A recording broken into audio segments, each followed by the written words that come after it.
শিয়ালদা স্টেশনের ডেপু থেকে ট্রেন ধরেছি কৃষ্ণনগর। কৃষ্ণনগরের ট্রেন থেকে লেগেছি কাজরাপাড়া স্টেশন।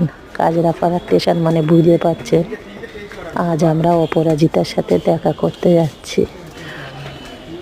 তাই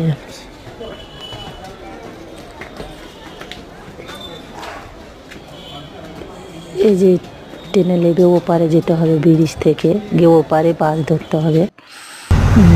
এই ফার্স্ট যাচ্ছি আমি আর আমার হাজব্যান্ড। বাসে উঠেছি, বাসওয়ালাকে বললাম যে এরকম হরিণঘাটায় যাব। যদি আমরা জানতাম না এইসব, এগুলো অন্য আরও অন্যজনের ভিডিও দেখে বুঝেছি, যারা যারা গেছিলো কীভাবে যেতে হয়। আমি তো এই ফার্স্ট যাচ্ছি, কারণ আমরা কাজে ব্যস্ত থাকি, যাওয়ার টাইম হয় না। আজকের কাজ ছুটি করে যাচ্ছি। যে হরিণঘাটায় লেগে ওখান থেকে আবার টোটো ধরেছি। ধরে যে দিদি ভাই যেখানে ভিডিও করে এখানে এসছি, এখানে জিজ্ঞাসা করলাম।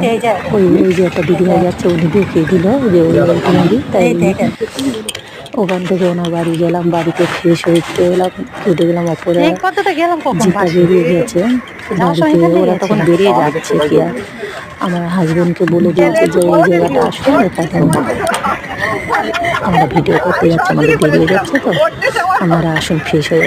তা ওনার বাড়ি আমরা ফ্রেশ হলাম। শ্বশুর শাশুড়ি খুব ভালো ব্যবহার। আমরা সেরকম দাঁড়ানোর টাইম পাইনি ওনার বাড়ি ঘুরে দেখানো। তাই ওখান থেকে আমরা তাড়াতাড়ি ফ্রেশ হয়ে দিদি ভাই যেখানে ভিডিও করে ওখানে চলে এসেছি। যাই হোক, আমার থেকে উনি অনেক ছোটো হতে পারে, একই বয়স হতে পারে। যাই হোক, অপরাজিতা ননদ ওইটে, ওই যে ওইদিকে একটা দাদা ভিডিও করছে, দেখতে পাচ্ছেন। আর দিদি ভিডিও করে গেলে দেখছে যে কোনটা করবে। দেখুন, একটা ভিডিও করতে গেলে আমাদের অনেক কষ্ট করতে হয়।